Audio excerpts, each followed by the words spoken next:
खुदावंद की शुक्रगुजारी करो। तो कैसे हैं आप सब? खुदावंद का शुक्र। मीटिंग बहुत अच्छी प्रिजाइड की गई है। मैं सबसे पहले खुदावंद की शुक्रगुजार हूँ कि खुदावंद आप सबको इस जगह पर लेकर आया है, और आंटी के लिए शुक्रगुजार हूँ कि उन्होंने बहुत अच्छी मीटिंग को प्रिजाइड किया है।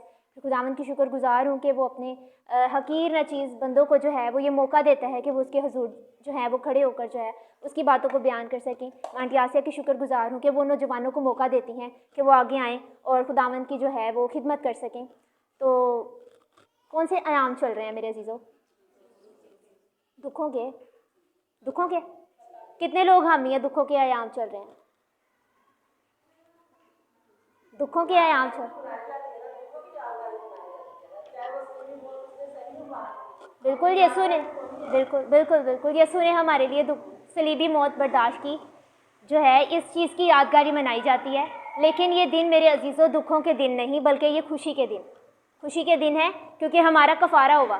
सो आप सबको ये खुशी के आयाम बहुत बहुत मुबारक हो। सो मैं खुदावंद से शुक्रगुजारी करती हूँ और खुदावंद से ये दुआ मांगती हूँ कि खुदावंद हम लोगों को ये तौफीक अता करे कि हम लोग ज़्यादा से ज़्यादा इन आयाम में अपना वक्त दुआ में गुजार सकें। आज का जो मेरा मैसेज है मेरे अजीज़ों, वो थोड़ा सा डिफरेंट है रोज़ों के मुतल्लिक ही, लेकिन थोड़ा सा डिफरेंट है। अपनी आयत जो बेसिक आयत है, अपने हवाला की जो आयत है, वो पढ़ने से पहले मैं आप लोगों से जो है आप लोगों को कुछ बताना चाहती हूँ कि आखिर हकीकी रोज़ा क्या है। ये मेरे मैसेज के साथ जो है वो बिल्कुल पॉइंट करता है, मेरे मैसेज के साथ बिल्कुल मैच करती है ये चीज़ जो मैं आपके साथ बात करने लगी हूँ। लेकिन हवाला हम बाद में पढ़ेंगे, पहले हम कुछ और डिस्कस करते हैं। हकीकी रोज़ा क्या है मेरे अजीज़ों, आप सबकी नज़र में आप क्या समझते हैं? हकीकी रोज़ा किसे कहते हैं? नो वन, कोई जवाब नहीं। रोज़ा किसे कहते हैं? खुदा के साथ मेल मिलाप करना, व्यवस्था होना, और मेरे अजीज़ों कुछ और? खुदा के इरादे को बदलना, और कोई कोशिश? खुदावंद की शुक्रगुजारी करते हैं। रोज़ा, हकीकी रोज़ा क्या है? आज हम 4 बातें सीखेंगे पहले, फिर हम अपने मैसेज की तरफ बढ़ेंगे। पहले कितनी बातें सीखेंगे? 4 बातें सीखेंगे। हकीकी रोज़ा, और हकीकी रोज़े के मुतल्लिक ही हम बात सीख रहे हैं कि हकीकी रोज़ा या फिर रोज़ा क्या है, उसके औकात क्या है। औकात मीन्स कि उसके वक्त क्या है, हमने किस वक्त को रोज़ा रखना है, किस वक्त रोज़ा खोलना है। हमारे लोग इस बात के बारे में बड़े कन्फ्यूज़ रहते हैं, क्योंकि हमारे मुस्लिम बहन भाई अक्सर हमसे पूछ लेते हैं ना कि साड़ी तो सहरी का टाइम है, तो फिर साड़ी मगरिब की अजान होती, फिर असी अफ्तारी करनी होती है, तो आप लोग कब करते हैं? तुम 8 पहड़ा रोज़ा रखते हो, 24 घंटे का रोज़ा है। इस बात के बारे में भी हम सीखेंगे कि आखिर अगर हमने उनको जवाब देना है तो हमने किस तरह से उनको जवाब देना है।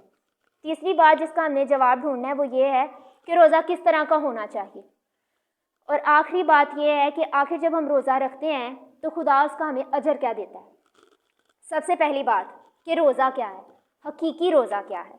रोज़ा जो है मेरे अजीज़ों एक ऐसी कुर्बानी का नाम है, या एक ऐसी कुर्बानी है जिसमें कुर्बानी देने वाला और कुर्बानी लेने वाला दोनों आपस में इकट्ठे हो जाते हैं। कुर्बानी देने वाला और कुर्बानी लेने वाला दोनों आपस में इकट्ठे हो जाते हैं, करीब आ जाते हैं। रोज़ा जो है एक ऐसी कंडीशन को, एक ऐसे अमल को कहते हैं जिसमें आप अपनी रूहानी जिस्मानी ख्वाहिशात को मारते हैं, ठीक है, अपना खाना पीना छोड़ते हैं और खुदावंद की तरफ रजू ले जाते हैं। हमारे जहन में, हमारे दिलों में और कोई बात नहीं चल रही होती सिवाय इसके कि जिस मकसद के लिए हमने रोज़ा रखा है खुदाया वो मकसद पूरा हो जाए। हमें अपने खाने पीने की, इसलिए हम छोड़ते हैं ना अपना खाना पीना, कि ताकि खुदा जो है वो हमारी बात को सुन सके। रोज़े के औकात क्या हैं, यानी कि रोज़ा हमें किन वक्त में रखना चाहिए और किस वक्त खोलना चाहिए। अगर हम अहबार की किताब का मुतालिया करें, अहबार की किताब पुरानी अहदनामे की दूसरी तीसरी किताबों में, पहली 5 किताबों में से एक किताब है, उसमें लिखा हुआ है सबसे पहले खुदा ने जो है मूसा को रोज़ा रखने का वक्त बताया। सबसे पहला जो टाइम है वो उस किताब में बताया गया है, और वो ये खुदावन ने कहा था मूसा को कि तू आज शाम से लेकर कल शाम तक का रोज़ा रखना, आज शाम से लेकर कल शाम तक का रोज़ा रखना। ये बेसिक रोज़ा रखने का टाइम है जो खुदावंद की तरफ से मुकर्रर है। किसकी तरफ से मुकर्रर है? खुदावंद की तरफ से मुकर्रर है। इसका हुक्म हमें शरीयत में दिया गया है कि तू शाम से लेकर अगली शाम तक का रोज़ा रख, यानी कि पूरे 24 घंटे का रोज़ा। कितने घंटे का रोज़ा? पूरे 24 घंटे का रोज़ा। इस ही रोज़े को जो है अपनी जान को दुख देने का रोज़ा कहा जाता है। यानी कि बेसिकली हमने बताया ना कि हमने पूरा रोज़ा रखा है। एक शाम से लेकर जब सूरज डूबता है तब रोज़ा शुरू होता है, और अगली शाम जब सूरज डूबेगा तब रोज़ा खोलना है। उसके बाद अगर हम आगे बढ़ें तो दाऊद नबी ने और उसके लोगों ने, साउल ने और उसके बेटे यूनातन ने जो है, जब बनी इसराइल के घराने के लिए रोज़ा तो उन्होंने जो है रखा ना, उन्होंने सुबह से लेकर शाम तक का रोज़ा रखा। उसके बाद आस्तर मलका आती है, ठीक है। आस्तर मलका ने जब रोज़ा रखा अपनी सहेलियों के साथ मिलकर, उसने 3 दिन का रोज़ा रखा। और सोसन के यहूदियों ने, यानी कि वो जगह जहाँ पे आस्तर मलका रहती थी, वहाँ के यहूदियों ने और मलका आस्तर ने और उसकी सहेलियों ने जब रोज़ा रखा, उन्होंने 3 दिन का रोज़ा रखा। इसके बाद अगर हम दूसरा सैमुएल उसका 12 बाब पढ़ते हैं, उसका मुताला करते हैं, तो वहाँ दाऊद बादशाह ने 7 दिन का रोज़ा रखा। जब हम मूसा की ज़िंदगी की तरफ गौर करते हैं ना, तो मूसा जब पहाड़ पर गया खुदावंद से 10 अहकाम लेने, ये वाक़या तो बड़ा मशहूर है, सबको याद है ना कि 10 अहकाम लेने के लिए मूसा पहाड़ पर गया था खुदा से। तो मूसा ने वहाँ पर 40 दिन का रोज़ा रखा। एलिया नबी खुदा का दीदार करना चाहता था, खुदा से हम कलाम होना चाहता था, उसने इस बात के लिए 40 दिन का रोज़ा रखा और 40 दिन के बाद खुदा ने उसको अपना दीदार करवाया। इसके अलावा हम देखते हैं कि आपके और मेरे अल मसीह ने 40 दिन का एक रोज़ा रखा जब वो अपनी खिदमत का आगाज़ करना चाहते थे, अपनी खिदमत को शुरू करना चाहते थे। इन सब बातों से, इन सब वाक़यात से, इन सब रोज़ों की जो मुद्दत है जो मैंने आपके सामने बयान की है, इससे हमें ये पता चलता है कि रोज़ा कितनी मुद्दत का होना चाहिए, या कितना बड़ा होना चाहिए, कितना छोटा होना चाहिए, ये बात अहम नहीं है। ये बात अहम नहीं है। हमेशा यसू खुदा जिसके हुजूर आपने रोज़ा रखना है, वो आपके दिल पर गौर करता है। किस चीज़ पर गौर करता है? आपके दिल पर गौर करता है। आपने अक्सर गौर किया होगा, आप पास्टर साहब के पास या किसी भी खादमा के पास आकर दुआ करवाते हैं, वो अक्सर आपने रोज़ा रखा हो तो वो आपके लिए दुआ करते हुए ये कहेंगे कि खुदाया अपनी बेटी की भूख और प्यास पर नहीं, अपने बेटे की भूख और प्यास पर नहीं, बल्कि इसके दिल पर नज़र कर। किस चीज़ पर नज़र कर? दिल पर नज़र कर। सो वक्त मुद्दत जितनी भी हो, हमें इस चीज़ का या खुदा को इस चीज़ का फ़र्क नहीं पड़ता आपकी बातनी हालत कैसी है, आपका दिल कैसा है, खुदा को इस चीज़ का फ़र्क पड़ता है। तीसरी बात कि रोज़ा किस तरह का होना चाहिए। रोज़ा जो है मेरे अजीज़ों, वो हमेशा बामकसद होना चाहिए। कैसा होना चाहिए? बामकसद होना चाहिए। बेमकसद रोज़े खुदा को पसंद नहीं है, क्योंकि बेमकसद रोज़े ऐसे ही हैं जैसे हम अपनी जान को दुख देते हैं, और अपनी जान को दुख देना जो है वो गलत बात है, ठीक बात नहीं है, खुदावंद की नज़र में भला नहीं है। मसीही ईमान और मसीही लोग जो हैं वो बामकसद रोज़े ही रखते हैं। हम सब ने, अगर यहाँ पे मौजूद जितने भी लोगों ने रोज़ा रखा हुआ है, उनका कोई ना कोई मकसद ज़रूर होगा। ऐसा ही है, उनका जो भी मकसद है, खुदावंद को ऐसा ही रोज़ा पसंद है और ऐसा ही रोज़ा खुदावंद की नज़र में मकबूल है जो मकसद के तहत रखा जाए। और हम किस किस मकसद के तहत रोज़ा रख सकते हैं? वो मकासद ये हैं कि हम अपनी जायज़ ख्वाहिशात के मुतल्लिक ही रोज़ा रख सकते हैं। इंसान होते हुए हमारी बहुत सी ख्वाहिशात ऐसी भी हैं जो खुदावंद की नज़र में भली नहीं है, यानी कि नाजायज़ हैं। ठीक है, बहुत सारी ख्वाहिशात ऐसी होती हैं इंसान होते हुए, जैसे किसी का बुरा भला चाह लेना, इसमें से एक बहुत बड़ी और अहम वजह है। तो ऐसी वजह के लिए रोज़ा रखना जो है वो खुदावंद को मकबूल नहीं ठहरता, खुदावंद के हुजूर वो खुदावंद को पसंद नहीं है। रोज़े का अजर जो है वो क्या मिलता है, ये आखिरी बात है। रोज़े का अजर जो है ना, अब ये मैं अपने हवाला पढ़ूंगी, बाइबल मुकद्दस जिनके पास है मेरे साथ इस हवाला को पढ़िएगा। यही आज का हमारी मेन आयत है, आज की हमारी मेन आयत है, यही हम कोट करेंगे। लेकिन ये चीज़ जो मैंने आपको बताई है, प्लीज़ इसको याद रखिएगा, भूलिएगा नहीं, ठीक है। रोज़े का अजर जो है वो यशाया नबी का सहीफ़ा, उसका 58 बाब 58 बाब उसकी 6 से 9 आयत तक का हम मुताला करेंगे।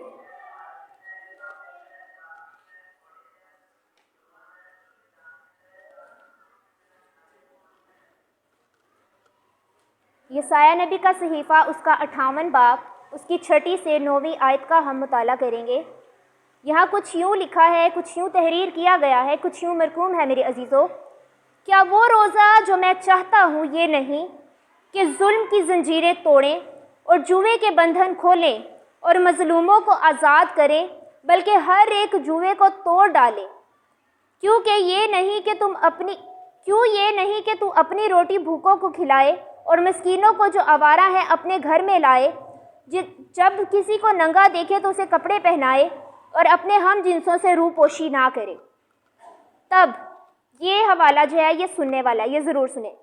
तब तेरी रोशनी सुबह की मानित फूट निकलेगी और तेरी सेहत की तरक्की जल्द जाहिर होगी। तेरी सदाकत तेरी हरावल होगी और खुदावंद का जलाल तेरा चंडावल होगा।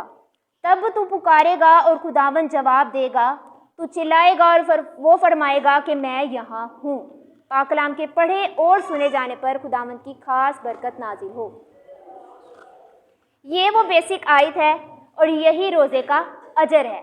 जो खुदावंद को रोज़ा पसंद है वो मेरे अजीज़ों ये लिखा हुआ है इस आयत में जो मैंने आपके सामने पढ़ी है कि हम जुल्म की जंजीरें तोड़ें, अपने जुए जो हैं उनको खोलें, ठीक है, खुदावंद के हुजूर हम भूखों को खाना खिलाएं, ठीक है, मस्कीनों को अपने घर में लेकर आएं और वो लोग जो नंगे हैं उनको कपड़े दें, ठीक है, यानी जो बढ़ाना है उनको ढांपा जाए। ये रोज़ा जो है वो खुदावंद के हुजूर मकबूल है। और जब हम ये चीज़ को करेंगे, इस चीज़ को अपनाएंगे, तो खुदावंद खुदा क्या करेगा? तब खुदावंद खुदा को हम पुकारेंगे तो तब खुदावंद खुदा हमारे पुकारने से पहले उस जगह पर खड़ा होगा, मौजूद होगा। इससे ऊपर, इसी हवाला से ऊपर अगर हम चौथी आयत में देखें ना, तो यहाँ वो हवाला लिखा हुआ है, वो आयात लिखी हुई हैं उस बात के बारे में लिखा हुआ है जो खुदावंद को पसंद नहीं है। और आजकल के लोग जो हैं वो रोज़ा रख के बेसिकली यही कुछ करते हैं। और यहाँ कुछ यूँ लिखा हुआ है, देखो अपने रोज़े के दिन में अपनी खुशी के तालिब रहते हो और सब तरह की सख्त मेहनत लोगों से कराते हो। देखो तुम इस मकसद से रोज़ा रखते हो कि झगड़ा रगड़ा करो और शरारत के मुक्के मारो। बस अब तुम इस तरह का रोज़ा नहीं रखते हो कि तुम्हारी आवाज़ आलमे बाला पर सुनी जाए। इस तरह के रोज़े हैं हमारे मेरे अजीज़ों। खुदावंद क्या कहता है जो नीचे मैंने बयान किया है कि किस तरह का रोज़ा खुदावंद को पसंद है? कि आप जुल्म की जंजीरों को तोड़ें, आप जुए जो हैं उनको खोलें, आप मजलूमों को आज़ाद करें और जुओं को तोड़ डालें। और बहुत सी बातें और भी इसमें लिखी हुई हैं, बहुत सारे वादे इसमें लिखे हुए हैं।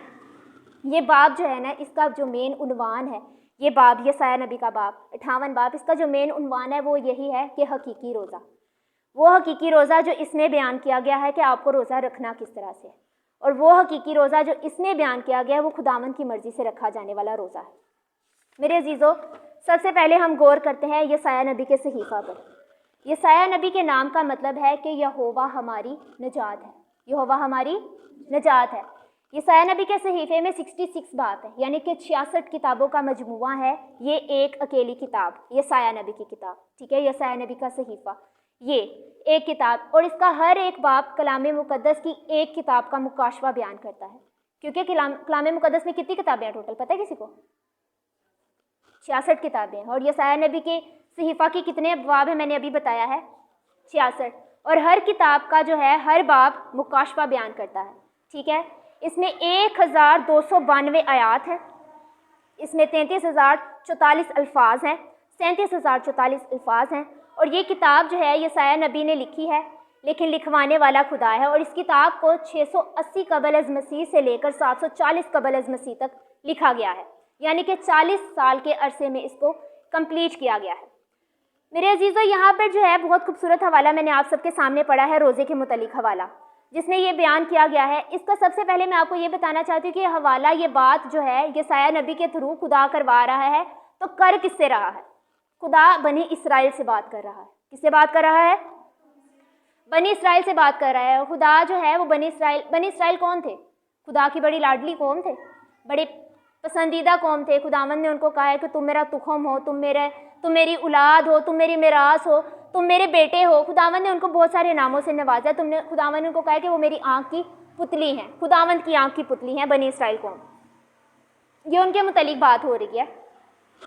यसाया नबी जो है ना मेरे अजीज़ों, वो ऐसा नबी है कि जिसको जो है काफ़ी अरसा के बाद जो है ना वो चुना गया बनी इसराइलियों की रहनुमाई के लिए। क्योंकि इस यसाया नबी की किताब से पहले जो है ना बनी इसराइली जो थे ना वो असीरी में थे और वो संभलने के बहुत ही बुरे हालात से गुजर रहे थे।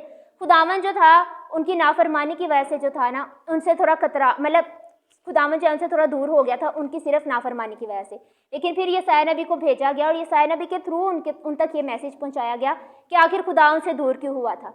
सबसे पहले हम देखते हैं जब मिस्र में थे ना वो लोग, इसराइली लोग जब मिस्र में थे, मिस्र की गुलामी में थे, तो खुदा ने उनको कितने रोज़े अता किए? किसी को पता है? खुदा ने उनको सिर्फ एक रोज़ा रखने की इजाज़त दी थी पूरे साल में। खुदा ने उनको कहा कि तुम लोग एक रोज़ा रखा करो मेरे हुजूर। जब वो मिस्र की गुलामी में थे, वहाँ से वो निकले, उन्होंने ठीक है वो आगे बढ़े, ठीक है वो आगे फतह करते करते आगे जाते गए। फिर उनके ऊपर एक और असीरी का दौर आ गया, वो बाबुल की असीरी थी।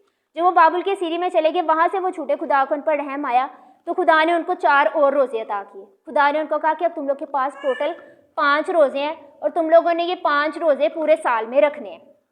लेकिन वो लोग खुदावंद की नाफरमानी भी करते थे। आप सबको ही पता है, पुराने अहदनामे में बहुत जगह पर ये लिखा हुआ है कि वो लोग खुदावंद की नाफरमानी भी करते थे।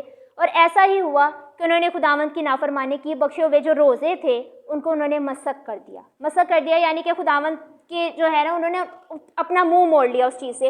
उन्होंने खुदावंद को जो है वैसा रिस्पॉन्स नहीं दिया जैसा खुदावंद से प्यार करता था। प्यार करना भी जो है ना मेरे अजीज़ों, वो बहुत अहम है।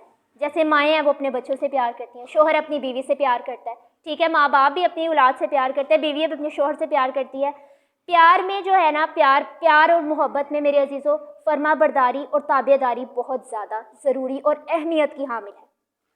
जिस तरह खुदा बनी इसराइल कौम से प्यार करता था, खुदा ने उनको अपनी औलाद, अपनी मिरास, अपने बेटे, अपना तुखम कहा।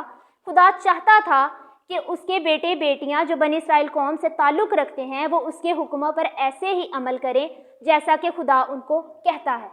लेकिन वो लोग क्या किया, उन्होंने मसक कर दिया, अपना मुंह मोड़ लिया, खुदावंद की नाफरमानी की, जैसा कि मैंने आप सबको बताया। अब आप अपने घरों में रहते हैं, आप किसी छोटा बच्चा है, आप उससे प्यार करते हैं, अगर वो आपको मारे तो आपको बुरा फील होगा ना, क्योंकि आप तो उसको प्यार करते हैं। वो अलहदा बात है, हम लाड में अपने बच्चों को बिगाड़ लेते हैं।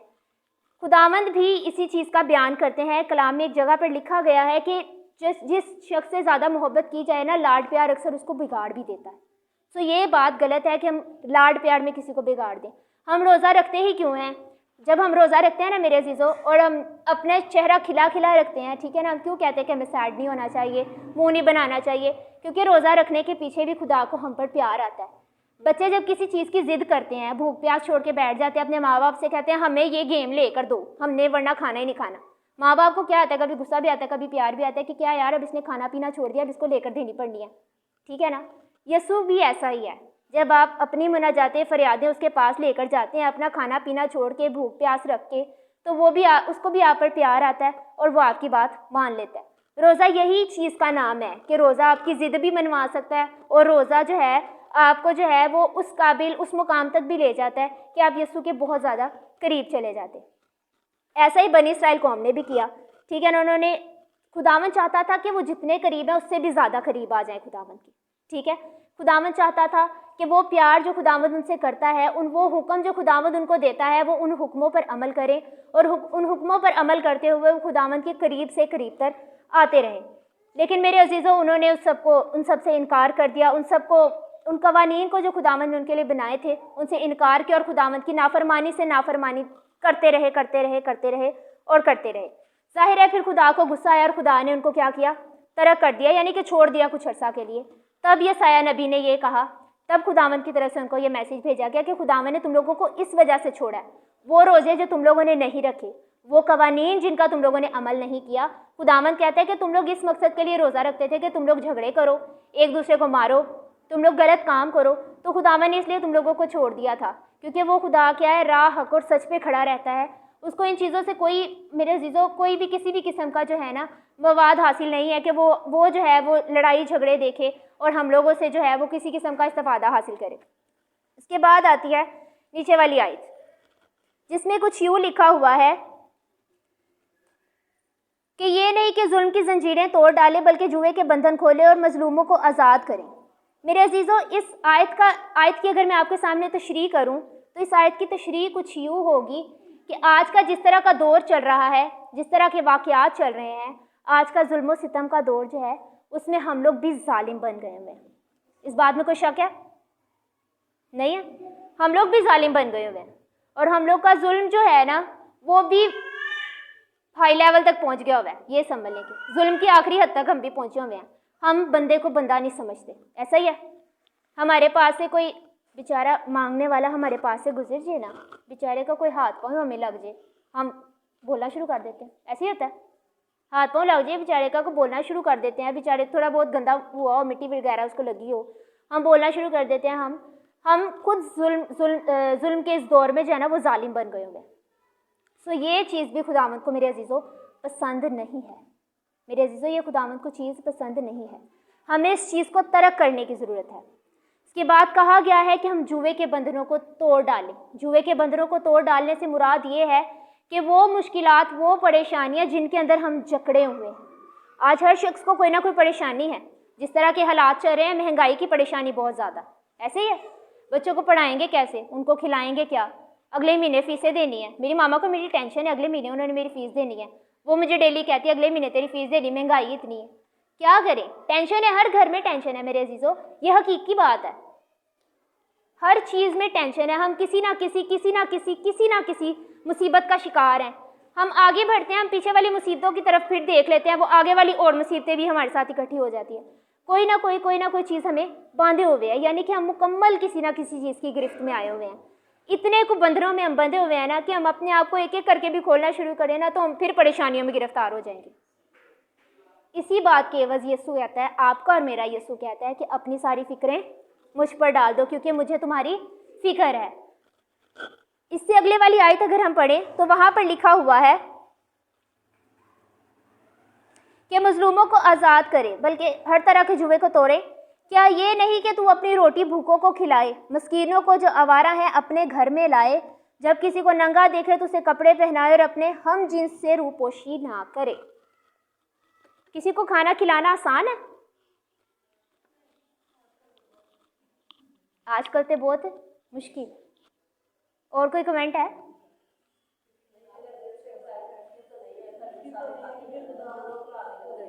बिल्कुल बिल्कुल ऐसा ही है। कोई किसी का कुछ नहीं खाता, अपनी किस्मत का ही खाता। ये भी है। खुदा देने वाला, इंसान किसी को कुछ भी नहीं दे सकता। इंसान किसी को कुछ देने वाला नहीं बल्कि खुदा देने वाला। लेकिन मेरे अजीज़ों, I want to point one thing, मैं एक चीज़ बताना चाहूँगी। एक चीज़ जो है आप सबके सामने जो है ना, वो छोटी सी चीज़ है कि अगर हम किसी गरीब को अपने घर में ले आएँ और उसको ला के खाना खिलाएँ, वो जो बाहर आवारा फेर रहे हैं उनको लेकर अपने घर आएँ, ये लाना आसान है मुश्किल है? मुश्किल है। ये कोई नहीं करता, ये मुश्किल है। देख के क्या करते हैं, ये चीज़ ये याद रखिएगा, देख के हम क्या करते हैं, दरवाज़ा बंद कर लेते हैं। आजकल के हालात नहीं है। हम वो पहले बताया ना मैंने कि हम जालिम हो गए हैं, जालिम और जाबिर जुल्म की हद तक पहुंच गए हैं कि वो नहीं आंटी आपको नहीं कह रही, मतलब इट्स अ बात है, ये बाइबल की बात है कि हम आजकल के माहौल में, आजकल के दौर में इस हद तक जालिम हो गए हैं कि हमें जो है अपने आसपास के गरीब गुरबा लोग नज़र नहीं आते। इस सेंस में जाहिर नहीं हो गया कि वो सामने खड़े हम उनको मारना शुरू कर देते हैं। जुल्म जो है वो चीज़ नहीं होती कि ज़ाहरी तौर पर किसी को नज़र आए, बाज़ाहिर भी ये हो सकता है।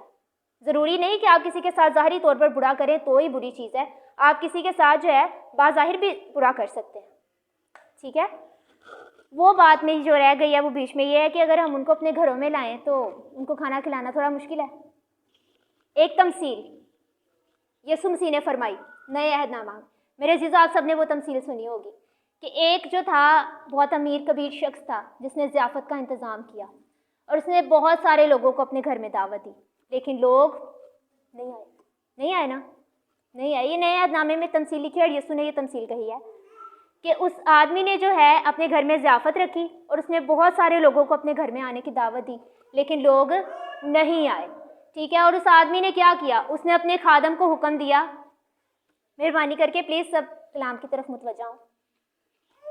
उसने अपने खादिम को हुक्म दिया और उसने कहा बाज़ारों में जाओ, कूचों में, चौराहों में, गलियों में, और जहाँ तुम्हें लोग मिलें उनको इकट्ठा करके ले आओ ताकि वो आएँ और मेरे साथ क्या करें, ज़ियाफ़त खाएँ। आएँ और मेरे साथ क्या करें, ज़ियाफ़त खाएँ। ये तमसील के मेरे अजीज़ों दो मायने हैं, एक तो ये जो मैं आपको बता रही हूँ और दूसरा हमेशा की बादशाही का मायने है। वो अगर हम कोई और बात करेंगे तो हम इस पॉइंट से हट जाएंगे। ठीक है, वो ये बात जो मैं आपको बता रही हूँ ना, वो ये है कि उस अमीर कबीर शख्स ने जो है वो क्या किया, गलियों कूचों बाज़ारों उसने अपने खादम को हुक्म दिया जो जो तुम्हें मिले, लूला लंगड़ा मांगने वाला, उसको ले आओ और उसको बोलो आओ और वहाँ पे आके तो ज़ियाफ़त खाओ मेरे साथ, वो मालिक कह रहा है। ठीक है, अब वो अमीर कबीर शख्स जिसको किसी चीज़ की कमी नहीं है, वो किन को बुला रहा है, किन को बुला रहा है, गरीब गुरबा को, मस्कीनों को अपने घर बुला रहा है, अपने घर बुला रहा है, खाने पर दावत दे रहा है। और आज हम क्या करते हैं, दरवाज़ा, हम क्या करते हैं, दरवाज़ा बंद करते हैं। सो हमारी बरकतें भी बंद, क्या है, बंद हो गई हैं। आज का दौर ऐसा है मेरे अजीज़ों कि हमारे में से जितने शख्स जो है ना खुदावंद को जितना देते हैं ना उतना ही पाते हैं। ठीक है, आज जिसकी जितनी मुट्ठी बंद है ना उसको उतनी बरकत मिलनी है। इस बात का हिसाब लगा लें, थोड़ा देंगे थोड़ा ही पाएंगे, ज़्यादा देंगे ज़्यादा ही पाएंगे। आमीन।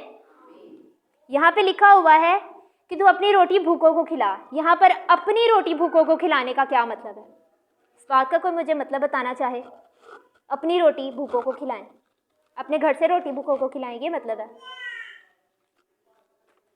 अपने घर से रोटी भूखों को खिलाएं, इसका ये मतलब है मेरे अजीजों। इसका ये मतलब है कि वो रोटी जो रोज़ा में आपने छोड़ी है, आपने सुबह से कुछ नहीं खाया हुआ, ठीक है, शाम तक आपने कुछ नहीं खाना, वो रोटी जो आपने सारा दिन अपने हिस्से की रोटी छोड़ी है, वो रोटी किसी गरीब को दे देना ताकि आपको उसका अजर मिले। यही है वो रोज़े का अजर जिसका मैंने पहले बताया था कि रोज़े का अजर आपको किस तरह से मिलना है, ठीक है। अब दरवाज़ा बंद कि खोलना है? खोलना है, ठीक है, क्योंकि दरवाज़ा बंद तो बरकतें भी बंद, और अगर मुट्ठी कम बंद है तो फिर बरकतें भी कम ही आनी है। मुट्ठी ज़्यादा बरकतें ज़्यादा, दरवाज़ा खुला बरकतें ज़्यादा, ऐसे ही है। तो कोशिश करें मेरे अजीज़ों। मैं आपको एक बात बताना चाहूँगी कि मुस्लिम्स जो है ना, मुस्लिम्स वो अक्सर इस तरह से करते हैं कि जब उनके रोज़े चल रहे होते हैं ना, वो बड़ी इस तरह करते हैं कि फ्री दस्तरखान लगा दिए, लोगों को फ्री खाना दे दिया, ज़कात चाहे वो ज़कात के पैसों में से देते हैं, लोगों को फ्री खाना दे दिया। हिंदू इस तरह से करते हैं, उनके मंदिरों के बाहर जाके लोग बैठे रहते हैं जब भी खाने का वक्त होता है और उनको खाना प्रोवाइड किया जाता है, ठीक है। दरबारों में अक्सर देखा होगा आपने, मुस्लिम्स के ये जो दरबार होते हैं यहाँ पर अक्सर जो है लोग जाते हैं और उनको लंगर जो है वो दिया जाता है, ठीक है। पाकिस्तान में कोई ऐसा चर्च नहीं है मेरे अजीज़ों जहाँ पर सुबह शाम रात को जो है गरीब गुरबा जाके बैठ जाएं कि हमें लंगर मिलने। है ऐसा कोई चर्च? किसी की सोच में है? किसी की सोच, किसी के ख्याल में? मेरी ये दुआ है, दिली दुआ है कि खुदावंद हम लोगों को इस काबिल करे, मेरी कलीसिया को इस काबिल करे, लोगों को, जितने लोग हैं मुल्क पाकिस्तान की जितनी कलीसियाँ हैं, खुदावंद उनको इस काबिल करे कि हम सिर्फ अपनी ज़ात तक नहीं बल्कि दूसरों की मदद करने वाले भी बन सकें। आमीन। दूसरों को खाना खिलाने वाले बन सकें।